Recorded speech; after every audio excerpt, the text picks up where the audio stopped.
This is not the kind of content that I usually make, but I thought today I should say this. It's something that has been on my mind a lot after seeing a certain gentleman, a brother of mine, an African brother of mine, fellow countryman. There is certain behaviors that this man project. There's a certain energy that this man project, which is just, I do not understand it. I wish I could understand. I wish I could explain it, but I can't. For some reason, he lives in South Africa. Circumstances differs. I do not know by which circumstances he migrated to South Africa, but I do not understand. In most of the videos that he make, before he can make his argument or his arguments against anything that a South African says, he chooses to use words that insults the people of South Africa. For some reason, he cannot build a constructive argument and say, I do not agree with you because of 1, 2, 3, 4, 5. He finds it in himself to insult the people of South Africa. We are all black people. We are all Africans. What is the need of attacking each other? I'm gonna play some of his video clips here. So lately I've been talking about the incompetence of South African journalists and bloggers, and people have thought that I was being rude. No, I'm not being rude. These guys are ignorant, incompetent, and uninformed. To lose 100,000 jobs just because your media lies. Like I said, you've got incompetent people with 30% metric pass running your media that do not allow South Africa to make good strategic decisions. Now watch Clement Manyatela interviewing the Zimbabwean ambassador and see the prejudice, ignorance, illiteracy and hatred that black journalists have. He randomly says, this person is not is uninformed, this person is uneducated, it's because of the 30% pass rate or in matric, is this and that and this and that.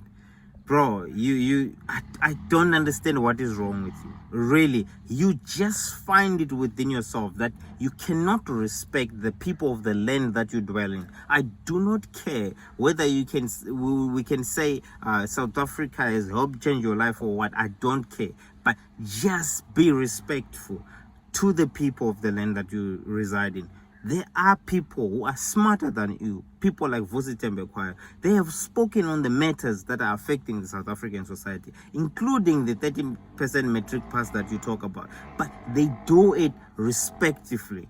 You can challenge or oppose or anything, but do it respectfully. Do not disrespect people for no reason. Irregardless, my friend, your whatever assumptions that you're basing when you say the 30% matric rate, it doesn't mean that if there is a 30% 30% is the minimum pass rate for you to pass, it means everybody then in the whole country had passed with 30%. No, there are still people who are smart. There are still people who passed with 90%. There are still A grade students. What the fuck is wrong with you? Why do you find yourself always trying to insult other people? I do not know what is wrong with you. Everybody else doesn't think except you. You are the only person who is intelligent. You are the only person who is smart. Every argument that you construct, you find it in yourself to insult people, to insult other African people, to insult South Africans. I don't know what is wrong with you. If you don't want to say anything, shut the fuck up, bro. Shut the fuck up. That is everything that is wrong with Zimbabweans, and especially the Shona people. That is what is wrong with you guys. I don't know how you think. You drove to Bulawayo and you find it within yourself to insult the people of Matebeleland. You attack a group of people and bundle them together and say, look at how ugly Bulawayo is. Whatever agenda that you serve, brother, we all know probably you're being fucking paid by ZANU-PF to legitimize Mnangagwa's presidency or whatever, because there's nothing that explains your behavior, the way you protect and lie about Zimbabwe. If you go to your comment sections, nobody agrees with the things that you say about Zimbabwe. Not even a single soul. Nobody agrees. I do not know. I don't know how much you have lived in Zimbabwe. And I don't know how much you actually live the reality of Zimbabwe. I am sure some of us out here have lived the reality of Zimbabwe more than you. Certain topics that you speak about is probably people who know these things better than you, who live the actual experience better than you. The mining, the farming, whatever the fuck you talk about. There are people who are on the actual ground whose lives depend on this mining thing. We have family members who are involved in this mining that you talk about. I have lost friends who died in those mines that you talk about. You don't know anything about mining, but you just open your mouth and talk shit. Nobody supports what you say because it's bullshit, because it's all lies. Nobody, if you go to your comment section, nobody supports you. Not even single soul that come and say, yeah, but what this guy talking about is true. You are just paid to legitimize something. You are on an agenda, but we don't give a fuck. But listen, just be respectful. I don't care whether you need to be in South Africa. I don't care you being in South Africa, you are an economic migrant or not. Just respect the people of the land. Do not open your fucking mouth and talk shit about people. Be respectful. You can say whatever you want. You can argue whatever you want. Don't insult people. Facebook. All of a sudden, we don't see the posts of our friends. We no longer see these informative posts. We are bombarded endlessly with reels, Nigerian skits from South Africa, skits from people that are brainless, and no longer see the content of people with brains. Of recently, this guy chooses to talk shit about content creators who are making skits and stuff on Facebook. Brother, Facebook has changed. It has become more of video as well. How can you talk shit about people who are creating skits? Brother, the algorithm works this way. All what Facebook cares about is they are becoming more of a video platform as well. What they care about is that people spend more time on their platform. That's all that matters to the platform. They want more viewers and more people to spend more time on their platform. If people were going to that platform are looking for jokes and those skits are getting more views, algorithm promotes those videos more, and then you end up seeing them as well, because the algorithm cannot only show content to the followers, it can also show to new people so that it can reach more people. That is what's called reach. You're getting to reach new people who are not only your followers.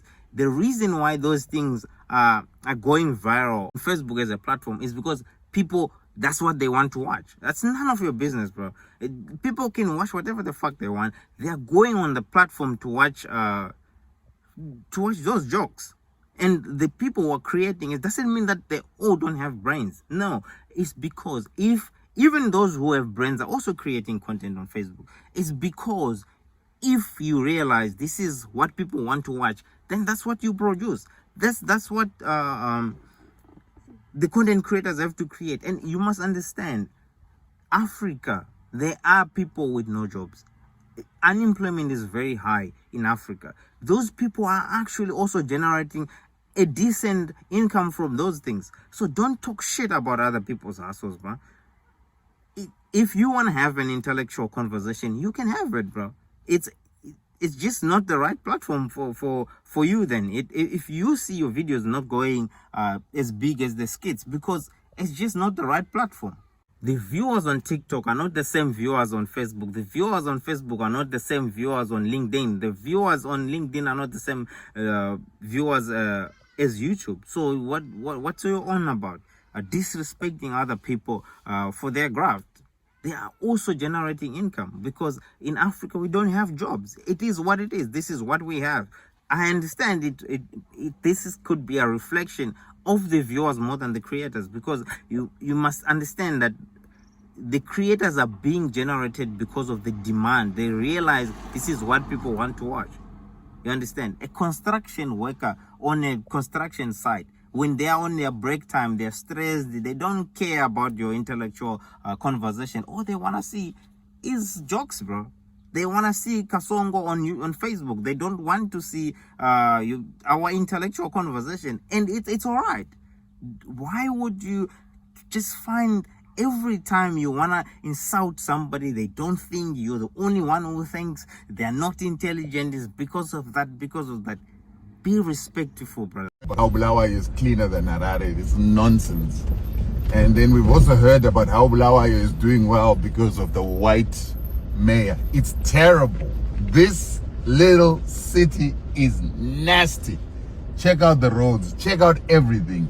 You must just close this city and let the national government run it. Look at that. Look at this. We look like we're in a village. Huh? Cool tats. What's his name? We look like we're in a village. David Kutat has who must invest here, Mtwagas? You put a white man in charge of this. This is what the white man is doing. Nina, where are you? Look at this. Don't maintain anything here in Blawa. Nothing. Then you blame everybody else. You don't see this in Harare. This is chaos. And there's a white man who is the mayor of this place. This is pathetic. Pathetic. So now you've got a meeting of two people who don't give a damn. Look at that. Look at that. Huh? Guys, come on. Bulawayo. Then you expect to run this country? Look at this. It's like we are in, I don't even know what to call it.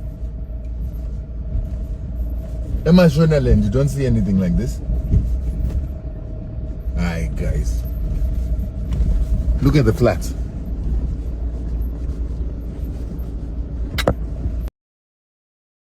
Exactly the attitude of the ZANU-PF system. Since then, from back when, this is what caused the Gukurahundi genocide, because of people like you who don't understand that we are together. Instead of uniting the country of Zimbabwe between Matabeleland and Mashonaland. When I was young, I didn't realize there's actually a very big friction between the Matabeleland and the Mashonaland people. It doesn't make any sense. It doesn't make any stupid sense. That is how the ZANU-PF operates against and exclude the people of Matabeleland all the time. And that is the agenda that you are serving by going to Bulawayo and insulting the people of Bulawayo, taking video of their houses, saying that they don't renovate their houses, their roads look like shit. It doesn't matter whether it's the opposition which is ruling there, it's still the same country. As long as the ZANU-PF government is the government in charge, it doesn't help that they neglect the whole province of Matabeleland and let it dilapidate so that they can prove a point that the opposition is not functional. Doesn't make any sense to anybody. That's a stupid thinking. Respect the people of the land while they still respect you. It's gonna come a time when people are not gonna respect you anymore.